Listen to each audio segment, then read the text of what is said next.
Welcome to the House of Horrors podcast, where each week we dissect problems real estate investors have faced, how they navigated it, and of course what you can do to avoid ending up in their shoes.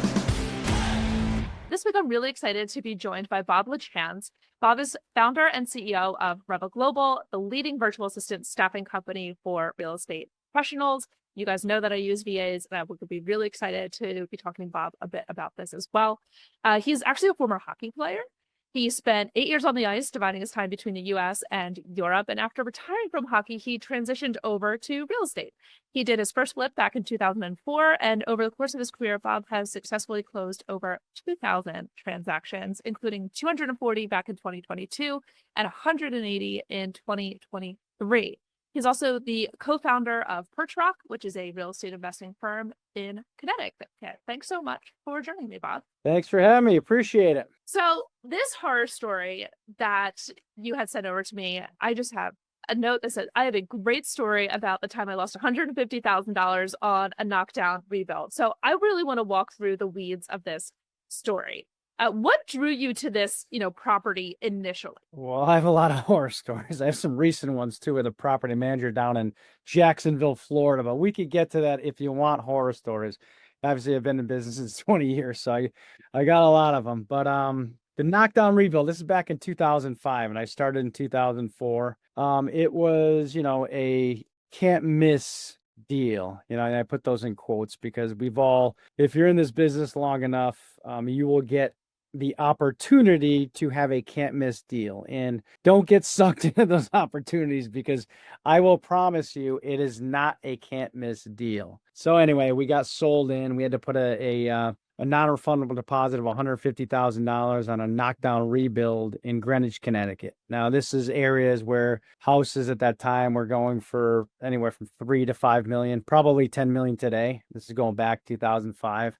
And we had a modular builder that was going to put up a modular house. Now, keep in mind, I just started in the world of real estate investing in 2004. So I had no business at all jumping into a knockdown rebuild in the modular world because I had no idea that world even existed, but I got sold into it. So we put down non-refundable deposit. Come to find out, the seller also did the same thing with a couple other individuals like myself. And this was kind of in a different, it's in a niche. It's in Greenwich, Connecticut. They have their own rules, own laws, all that kind of stuff.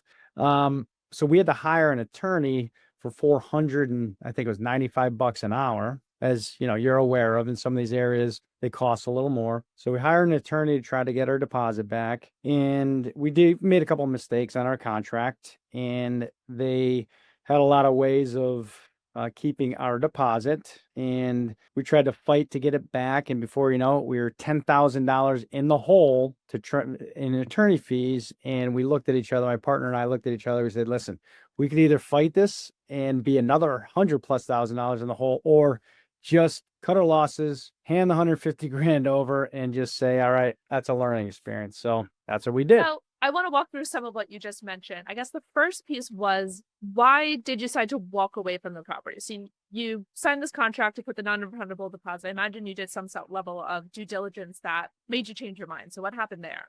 Yep. It's funny because we had a partner that brought us this deal, and we were relying on them. Again, this is when I was brand new and I did not really read many contracts back in the day.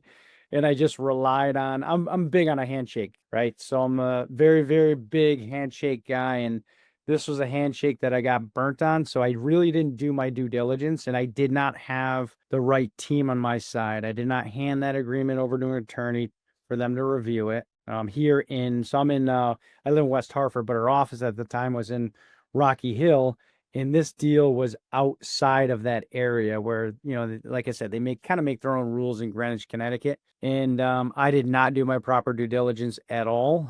And it was someone we met through our real estate association, which, when you're newer, you tend to trust people a little too much. But in real estate, my recommendation is you got to have a very good attorney on your team, and you have to have individuals that you can trust that are vetted out, because there's a lot of us. I mean, obviously through a lot of your podcasts that I've listened to, A lot of us get burnt by not having the right team members. Yeah, that's for sure. And so would you say it was like a falling out among the partners that caused you to kind of walk away from that deal? It was actually when we took a step back and we said, how long is it going to take us to fight this? And what is the cost going to be to even recover any of our deposit? And we just made a business decision that said, you know what, let's just work our butt off, hit the pavement. We'll recoup this $150,000 a lot sooner if we focused on doing deals. Yeah, that's a really interesting way to put it. And one of the things you had mentioned earlier was this cost of like digging yourself a deeper hole with attorneys. And as an attorney, I guess I can poo-poo on the industry quite shamelessly, but a lot of attorneys are happy to kind of collect your retainer, whether or not they think you have a modicum of chance of winning or not. And you really have to kind of factor in the cost of litigation, not just the potential recovery of the litigation, because in many instances, I see this a lot where, someone's like, hey, I want to go for this guy for $20,000 or $30,000. And I'm like, it's going to cost you to pay me more to make that happen. And in a lot of instances, attorney's fees aren't shifting. And so there's not this like end result where it's like, I win. And so you get to pay my attorney's fees. In many states, that's not the case in most types of lawsuits. And so that's just a sunk cost for both sides of the deal. Yeah, and I could add to that too, because you don't know. I mean, this is just being in real estate for a while. I mean, this being an attorney. I'm not sitting right next to you. I don't know what you're really billing, what you're not billing, if you're reviewing my stuff, not reviewing your stuff, if a paralegal's reviewing it. So there's a lot of stuff that we don't have the opportunity to see that does add up, because there's a lot of work that attorneys do behind the scenes that we actually do not get the opportunity to see. And when we get that bill, it's kind of, sometimes it's a shell shock. It's like, oh, you don't actually understand. Oh yeah, totally. I try not to bill hourly. I refer most of my litigation out. And when you do get a bill, I think this is a good opportunity to kind of just call this out. Like, it should be very detailed, usually to the 10th of an hour, which is a horrific way to live your life as an attorney. It's billing by the 10th of an hour, but that's usually what happens. And, attorneys bill at a certain rate and legal assistants bill at a certain hourly rate and paralegals at another rate. And you see kind of beyond just like the phone calls that you have with your attorney or the emails or the court appearances, that's really the tip of the iceberg of what lawyering is. Most of the work that we do is researching and writing that happens behind the scenes. And that's where, the dollar signs really start racking up. But I'm glad you brought that up. Yeah. So it started adding up to kind of add to that. It just started adding up and we had to make that business decision. Yeah. Do you regret it? You think you made the same decision? Would you do it the same way? No, I think we did the right thing, because it allowed us to refocus on actually making money and, doing deals to be able to offset that loss. It's part of the game. If you're in real estate for a long time, you do make some mistakes over time, and you get the opportunity to actually undo those by learning from those mistakes and moving forward. So how would you say this experience did change the way that you do due diligence on properties or partners? Well, for us, it was huge because two things: not only due diligence, but also shiny object syndrome. And I think a lot of us investors over the years lose a lot of money because of that shiny object syndrome. And this is the second year I was in business. This happened in 2005. So this allowed me to now look through a different lens and say, all right, I really have to look at what I want to specialize in over time, because many of us start with one thing. A lot of us start with jumping into just residential and then may move to commercial, may move to new construction. There's a lot of stuff that you do, but the way I did it, I just did it with blind faith without doing any, I didn't have any education on how to do a knockdown rebuild with, putting a module. I did nothing. It was blind faith. And so what about partners? How are you vetting your partners differently these days? So I was partners with this one individual for 10 years. Awesome partnership. This one individual, this was a deal partner who brought us a deal and needed the funds and was going to partner on the deal. I rarely do that anymore. And if I do that, I'll take control of the deal. I'll put the property under contract in my company name, right? If they bring the funds, then we'll just use them as the funds and split the deal. But I will control the deal from start to finish. That's how I changed that side of it. That's really interesting. I mean, as an attorney, I'm always looking for ways to avoid creating partnerships if I can, because I just feel like they're so expensive when they go south, right? Like your LLC that you form with a partner isn't going to protect you from Right. that partner, Yeah. and your insurance is going to protect you from that partner. So it's one of those things where it's truly just like everybody's losing money on lawyers at that point. And yeah, when I'm looking at, structuring a deal for a client, it's like, can we structure this as a loan? Can we structure this as, any other number of arrangements that there are that would be Yeah, perhaps because less risky to both sides should the deal go south? I agree 100%.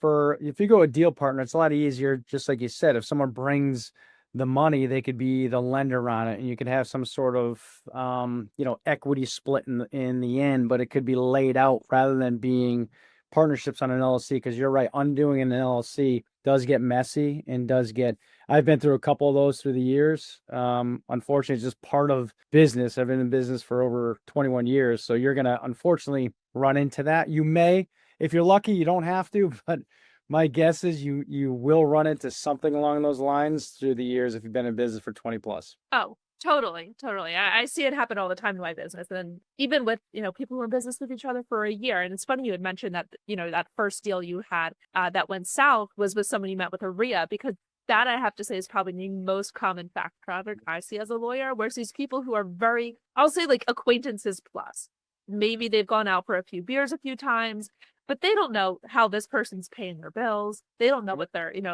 relationship status is with their spouse. Like there's all these different things that, like, when you're getting in business bed with somebody, that it's kind of really important to know. And there's a lot of smoke and mirrors in RIA groups, and in the real estate world, there's a lot of people that, I mean, you look at Facebook, you think that they're worth $100 million when they can't even pay their bills, right? I mean, we all know some people like this, so just be careful is my advice. So just be very, very careful and vet individuals out rather than just having a beer with them. Like you said, you never know what's going on personally with them. Sometimes they're a mess behind the scenes, but they look fantastic and they present themselves fantastic. Oh, totally, totally. Now, I know you mentioned you had another horror story with this. Was a property manager down in Jacksonville? You want to share that one with us?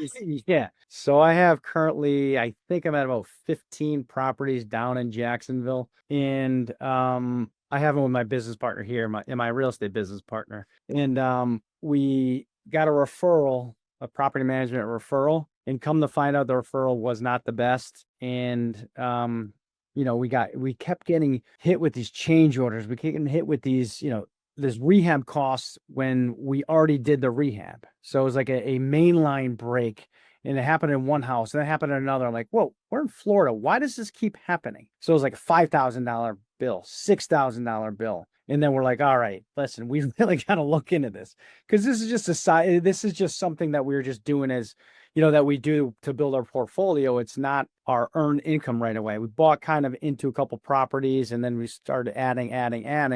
Then we changed over to a property manager, and just long story short, now we're in the middle of changing over to a longtime buddy of mine that actually has a very reputable property management company in Jacksonville, which we should have done from day one. But again, you'll learn a lot of stuff throughout the years. Sometimes you don't take your own advice, but right now we're taking our own advice. Oh, that's so true. I always say it's like sometimes the shoemaker's kids have no shoes, where it's like it's very easy to, preach it from the mountaintop, and then you're like, oh well, I've got this, alternative option. And it seems to make sense, and we don't have to rock the boat, and so we'll just, go with it, whether or not it's against your better inclination. Yeah. So did you have any issue getting out of that property management contract?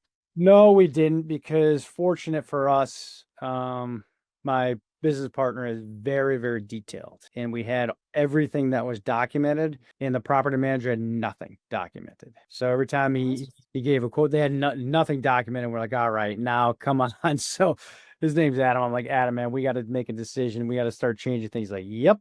So we put together a long list of stuff. We said, listen, we're either going to, hire an attorney and, recover what we lost, or we're going to move on. So we all agreed, got together, we all agreed to move on, and that's where we're at right now. Yeah, totally. I feel you on that. And I probably would have made the same business decision. I mean, I have clients who say all the time, it's like, what's the threshold where it's worth suing or not? I'm like, oh, well, what point, like something like that, you're maybe doing $5,000 issues, but at the end of the day, Yep. you're probably $7,500 out the gate with a lawyer. And so Correct. Yeah, Is and then it? I mean, you look at 5 times. If you look at if it keeps happening with these properties, that's 5 times 15. Now you're at what, 75 grand? If you keep, and to get 75 grand cash flow is not. It's going to take you a little while in 15 houses. I know the bar association is going to listen to this podcast and be like, "Bonnie, what are you telling all these people that they don't need to hire lawyers for? They should just eat it and move on." But I mean, at the end of the day, I always look at this stuff as math, right? The math's got a math, and if you're going to just dig yourself a deeper hole, because there's no certainties, right? There's no certainties of a payout, and so even in an instance like that where it sounds like it could have been some sort of fraud, it's probably just not worth the mental effort of even dealing with the lawsuit, Correct. let alone the cost of it.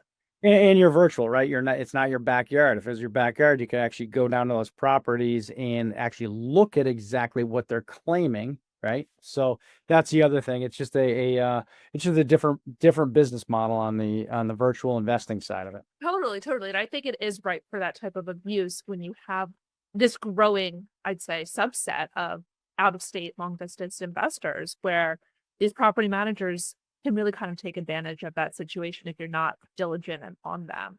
So I guess good thing you pulled the plug on that sooner rather than later. And like I said, you learn something new every day in real estate, even if you've been in business for a long time. Yeah, totally. So at what point did you start leveraging virtual assistants in your real estate business? So it was interesting. The reason why I actually started leveraging virtual assistants is because in 2000, at the end of 2005, or at the beginning of 2005, I started doing short sales. And literally I was going door to door, knocking on doors, and people were losing their houses and Liz Pendants was filed, etc. And I did that, a door knock for about a year. And then I got another door knocker, put them in my spot, and then start negotiating with banks. And so that was just a different role. I had my business partner. And then 2007, we got approached from a couple of our buddies that started a company called Fortune Builders. And they were one of the top real estate education companies, but they came to us and said, "Hey, Bob, I know you guys are doing a little coaching with another company. We've never done coaching. Would you be open to working with us?" We're like, "Sure." So we had no idea what it was going to come into. And we started from scratch 2007, and it ended up growing to being one of the biggest companies for about 10 plus years. And through those years, every time I worked with students, one of the things I noticed is that every time I gave them a homework assignment, like we would do it in our own business, right? We would do it in our real estate business. I'd be door knocking, I'd be going to houses, I'd be doing all of these tasks. And what I would find out is when I got on a call with a student, I would say, "Hey, I need you to do these 5 tasks to be successful, to move the needle." And come to find out, I get on a call with them the next week and they didn't do any of them. I'm like, there's got to be some service. There's got to be a product. There's got to be something out there that'll help these individuals do those tasks. And I couldn't figure it out. Literally, it went from 2008, 2009, 2010, and then fast forward to 2013, I got introduced to what a virtual assistant was. And it was someone that was obviously virtual remote. Now it's very commonplace, but after COVID out, now obviously everyone's very aware of what a virtual assistant is. But 2013, I'm like, you know what? I think there's something here. So I hired my own for my own business. And then 2014, a light bulb went on. I said, you know what? This is exactly what our student base needs. So then I launched my first company, 2014. I put together the coaching program that I helped start, kind of the training behind it, with the virtual assistant world, and I put them together. So I created a whole training platform for our VAs, and then I tested it for a year, tested it for 2 years, and then really started promoting it back in 2016. So that's when I really started getting some legs. And so what kind of tasks is it that you see are most common for real estate investors to turn over to these virtual assistants? Yeah, a lot of times now you're looking at, we have anyone from real estate wholesalers to rehabbers to property managers.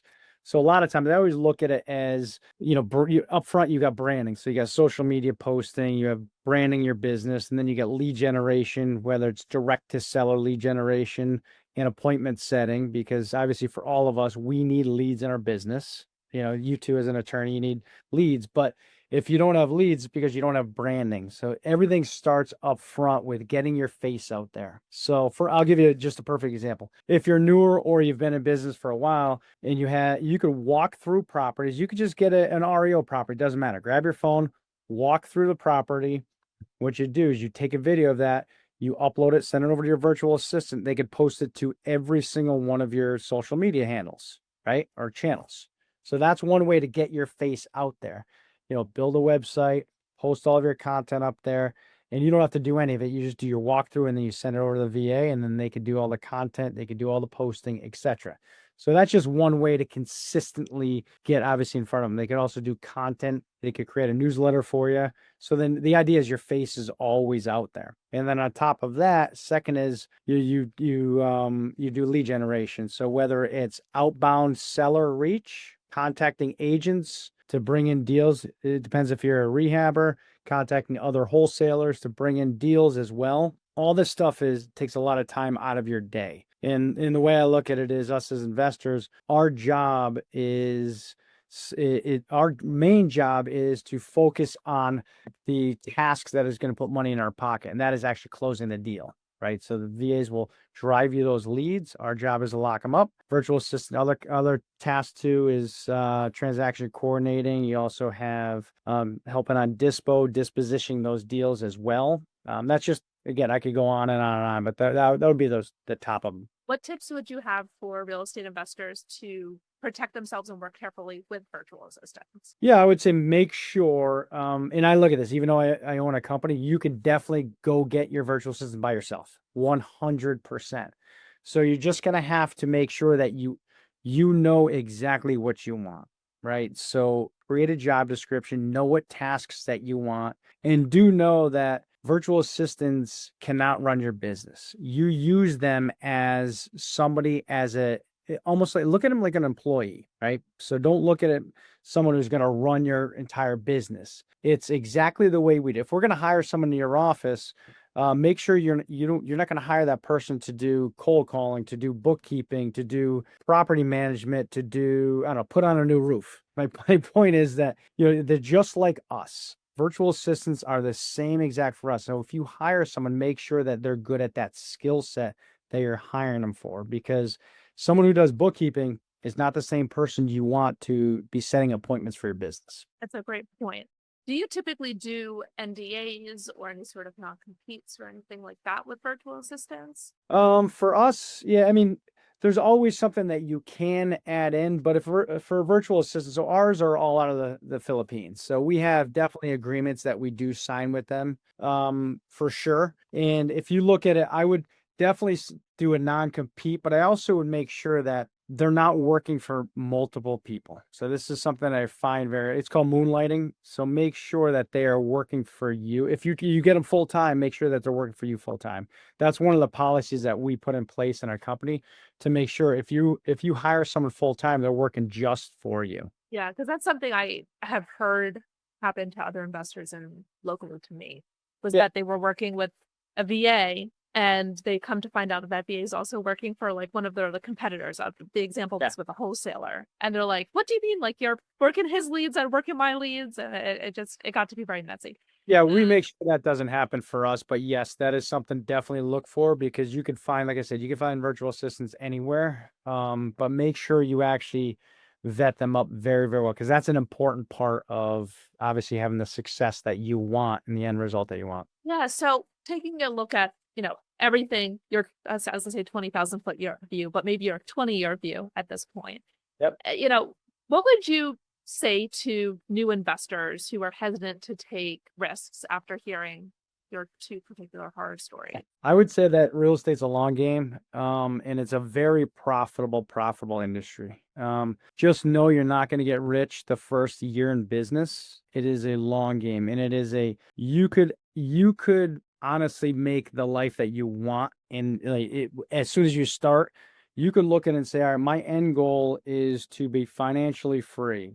And financially free meaning I need X amount of money per month to live. I always reverse engineer everything, right? So if you look at it, you have a family, and you say, okay, I need, let's say, $20,000 to live very nicely. Everyone's different. Could be 10, could be 20, could be 50. I don't know what that number is, but always reverse engineer the business. And you could work towards that goal to say, all right, I need passive income of $20,000 a year. Well, what does that mean? Or $20,000 a month. Well, what does that mean? That means that I need to maybe flip one property a month, and then I need to buy and hold and buy one property every 2 months. Before you know it, in 10 years, you have that $20,000 a month. So my point is, it takes time. 10 years goes by quick. I mean, I just turned 50 years. Well, I'll be turning 51. And before I just look back and it just goes by very, very fast. And you don't realize it because when you're in it, it feels like you're drinking out of a fire hose. But do know stuff slows down, and it's just a compound effect. And that's a good book called Compound Effect by Darren Hardy. It's a very, very good book. If you read that book, just know that everything does compound on top of each other. I look back, and you probably heard this a million times, Bonnie, but I lived through the 08, 09, 10 crisis. And I just had a meeting yesterday. I could have bought properties in my area for $50,000 that are now worth $350,000, right? This is 15 years ago. And it goes by that. I remember like it was yesterday, but my point is that there's always opportunities in this game, and you're always going to think, well, I'll start tomorrow. There's no tomorrow. Start today. That's another thing I'll give you some advice of. You may look at it, well, property looks too expensive for me. Well, before you know it, you just paid down that mortgage to where you have a lot of equity and the property appreciated. So my point is start today. Don't wait till tomorrow, and you can hit your goals. I love that. And that's so true. I've seen that personally in my own portfolio. We started investing in Philadelphia about 15 years ago. And Philadelphia just went through like a major resurgence. But then I think about the people who bought, 30 years prior to that. And it's like, what am I going to do? Kick myself for like not buying something when I'm still in a crib?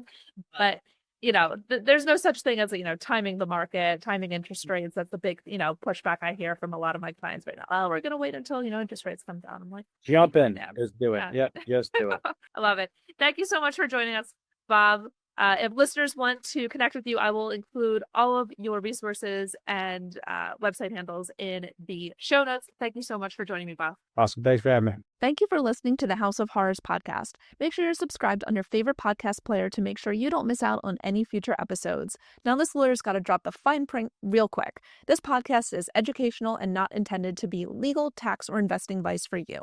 Please speak with a local professional for specific advice unique to you and your situation.